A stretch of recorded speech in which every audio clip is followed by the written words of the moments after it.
దివ్యవాణి TV ప్రేక్షకులందరికీ శుభోదయం. యేసుక్రీస్తు పరిశుద్ధ నామంలో ప్రియులారా, మీ అందరికీ స్వాగతం, సుస్వాగతం.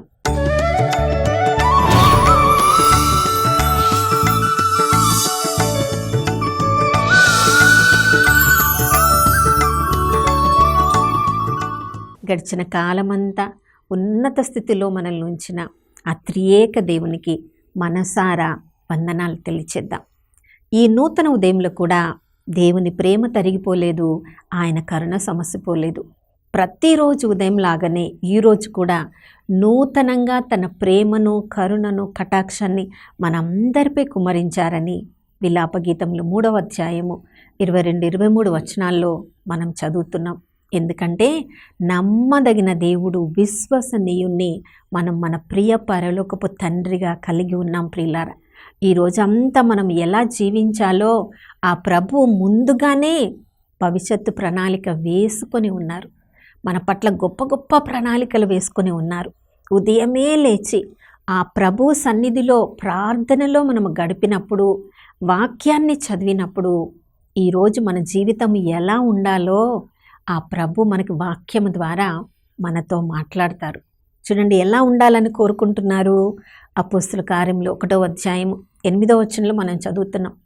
ఆ పరిశుద్ధాత్మ మన మీదికి వచ్చినప్పుడు మనము యెరూషలేములోను, యూదయలోను, సమరయ సీమలయందు, అంతేకాదు భూ దిగంతముల వరకు మనము సాక్షులమై ఉండాలని ప్రభు కోరుకుంటున్నారు. ప్రియులారా, సాక్ష్యము చెప్పడం అంటే మనము చూసిన దాన్ని చెప్పడం. అంటే ఎవరో ఏదో చేస్తున్నారు, దాన్ని మనం చూసాము, దానికి మనం సాక్ష్యం చెప్పాలి అని ప్రభు మనల్ని కోరుకుంటున్నారు. మరి విశ్వాసులుగా పిలువబడిన వాళ్ళు దేని గురించి సాక్ష్యం చెప్పాలని ప్రభు కోరుకుంటున్నారు? పరిశుద్ధాత్మ దేవుడు యేసు నామంలో ఈ లోకంలో ఎన్నెన్నో కార్యాలు చేస్తూ ఉన్నారు. పరిశుద్ధాత్మ దేవుడు ఆత్మరూపంలో ఉన్నారు కాబట్టి మన కంటికి కనిపించరు. కానీ యేసు ప్రభువు మానవ రూపంలో ఈ లోకంలో ఉన్నప్పుడు 3.5 సంవత్సరములు తన శిష్యులకు తండ్రి చేస్తూ ఉన్నాడు పని.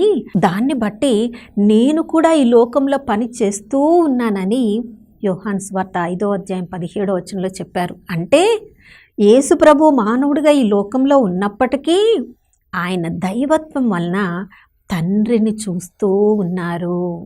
తండ్రి కార్యములకు యేసు ప్రభు ఈ లోకంలో సాక్ష్యము చెప్పారు.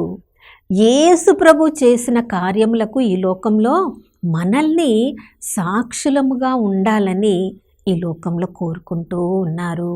ప్రియులారా, తండ్రి చేసిన కార్యములు యేసు ప్రభు చూపించారు. యేసు ప్రభు చేసిన కార్యములను మనము చూపించాలి.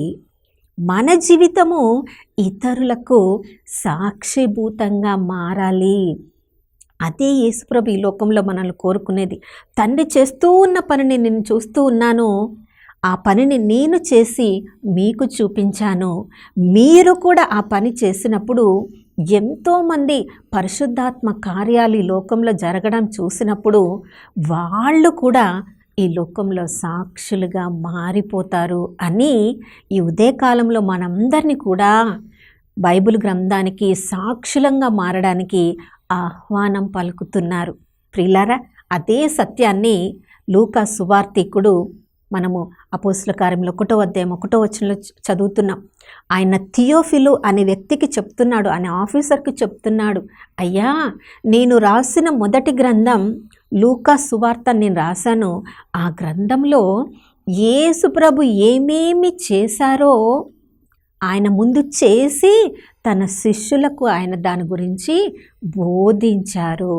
యేసుప్రభు ఈ లోకంలో ఉన్నప్పుడు కేవలము బోధించడం మాత్రమే చేయలేదు. ప్రియులారా, ఆయన బోధించడానికి ముందు ప్రతి విషయాన్ని తన జీవితం ద్వారా తన శిష్యులకు చూపించారు. చూడండి, యేసుప్రభు బప్తిస్మం పొందిన తర్వాత ఆ దారిలో మరొక రోజున నడిచిపోతూ ఉన్నప్పుడు బప్తిస్మ యోహాను తన శిష్యులకు ఇదిగో దేవుని గొర్రెపిల్ల అని యేసుప్రభును పరిచయం చేసినప్పుడు ఆ బప్తిస్మ యోహాను యొక్క 2 శిష్యులు ప్రభుని వెంబడిస్తూ ఉన్నారు. వాళ్ళు ప్రభు వెనక్కి తిరిగి చూసి మీకు ఏం కావాలి అన్నప్పుడు, ప్రభా మీరు ఎక్కడ ఉన్నారు అన్నప్పుడు ప్రభు చెప్పిన మాట ఏంటి? వచ్చి చూడుడు. ప్రభు నేను పలానా స్థలంలో నేను నివసిస్తున్నానని చెప్పలేదు ప్రియులారా. మీరు రండి, నా నివాస స్థలానికి రండి, నేను ఏం చేస్తున్నానో చూడండి, నా క్రియలను చూసి తండ్రి ఏం చేస్తున్నారో మీరు నా నుండి నేర్చుకొనండి. అవును ప్రియులారా, యేసుప్రభు బప్తిస్మం పొందవలసిన అవసరం ఉందా? ఆయనలో ఏ పాపము లేదు కదా.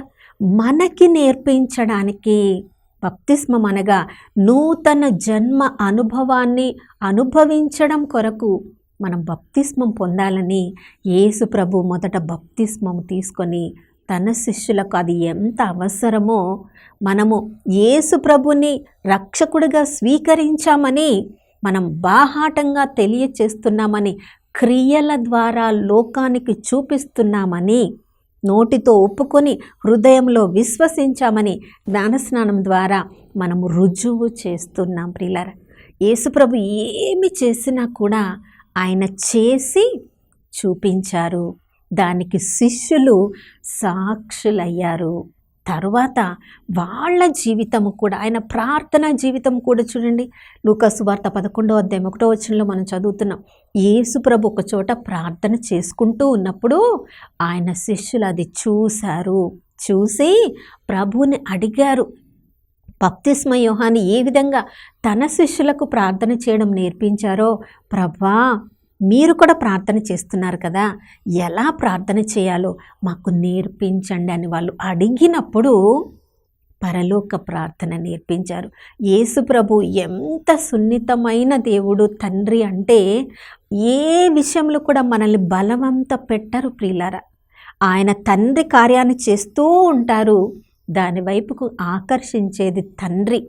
తండ్రి చేత ఆకర్షింపబడిన వాళ్ళు మాత్రమే యేసుప్రభు ఏమేమి చేశారో చూశారు.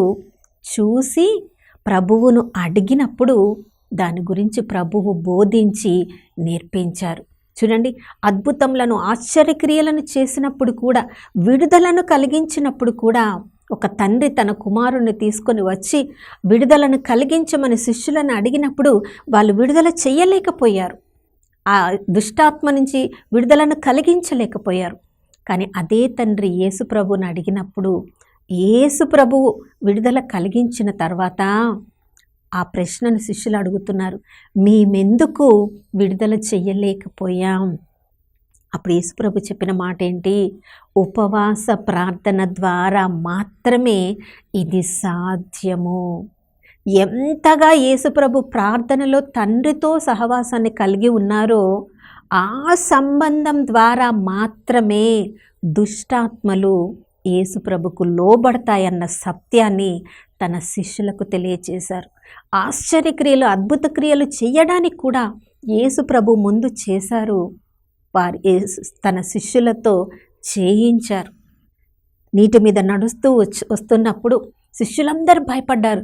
కానీ పేతురు మాత్రం, ప్రభువా నీవైతే నీటి మీద నడవడానికి నాకు ఆజ్ఞ ఇమ్ము అన్నప్పుడు, చూడండి ప్రియులారా, యేసుప్రభు నీటి మీద నడవడమే కాదు, పేతురు కూడా నీటి మీద నడవడానికి కృపనిచ్చారు. నీకు కూడా దాహం ఉందా? నీకు కూడా యేసుప్రభులాగా ఆశ్చర్యక్రియలు, అద్భుతాలు చేయాలనుందా? నీకు కూడా దయ్యాలను వెడలగొట్టాలనుందా?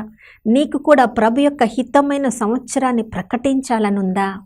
అయితే ఒకే ఒక్క మార్గం, యేసు ప్రభు బైబిల్ గ్రంథంలో చేసిన కార్యాలన్నిటినీ మరలా మరలా చదవడం, ధ్యానించడం, దాన్ని విశ్వసించడం, యేసు ప్రభు నామములో ఆ కార్యాలను చెయ్యడం. దానికంటే ముందు ప్రభు చేసిన కార్యాలకి లోకమంతటా వెళ్ళి మనం సాక్ష్యం చెప్పాలి. తర్వాత అదే కార్యాలను మనం చేస్తున్నప్పుడు దాన్ని చూసిన వాళ్ళు ఎంతోమంది సాక్షులుగా మారిపోతారు. అటువంటి గొప్ప కృపను అనుగ్రహించమని ప్రార్థించుకుందాం. నాతో ప్రార్థనలో ఏకీభవించండి. పరిశుద్ధుడైన దేవానికి స్తోత్రములు తండ్రి. యేసుప్రభు ఈ లోకంలో ఉన్నప్పుడు ఏ ఏ కార్యములు చేసినా తన శిష్యులు తనతో ఉండి చూసేలా తన శిష్యులను తన వెంట ఉంచుకున్నారు ప్రభా. అయ్యా, ఈ రోజుల్లో వాక్యమై ఉన్న ప్రభువు, వాక్యములోనే యేసుప్రభు ఉన్నప్పుడు వాక్యాన్ని మేము ఎంతగా చదువుతామో, ఎంతగా ధ్యానిస్తామో, ఎంతగా విశ్వసిస్తామో, ఎంతగా కార్యరూపంలో చేయాలని పరిశుద్ధాత్మ ద్వారా ఆశపడతామో అంతగా ఈ లోకంలో యేసుప్రభు నామానికి మేము కూడా సాక్షరంగా ఉండగలం. మమ్మల్ని అందరినీ ప్రభా ఈరోజు బైబిల్ గ్రంథానికి యేసునామానికి సాక్షులుగా ఉండడానికి నూతన అభిషేకాన్ని అనుగ్రహించమని యేసయ్య నామములో అడిగి వేడుకొని పొంది ఉన్నాము మా ప్రియ పరలోకపు తండ్రి, ఆమేన్. అవును ప్రియులారా, ఈరోజు మనం చేసే ప్రతి కార్యం, ప్రతి మాట యేసు ప్రభు నామానికి సాక్ష్యంగా ఉండునుగాక. మరొక నూతన శుభోదయంలో మనం అందరం కలుసుకునే వరకు దివ్యవాణి టీవీని వీక్షిస్తూ ఉందాం. ఇమ్మానుయేలు, ప్రభు మనతో ఉన్నారు.